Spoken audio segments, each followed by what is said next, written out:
நடனம் ஆடினார் வெகு நாகரிகமாகவே கனக சபையில் நாள் மாமுனிகருள் செய்தபடி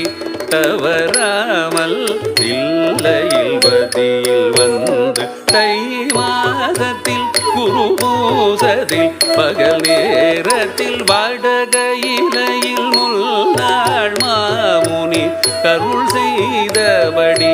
தவறாமல் தில்லையில் பதியில் வந்து தை மாதத்தில் குரு பூசத்தில் பகல் நேரத்தில் தான்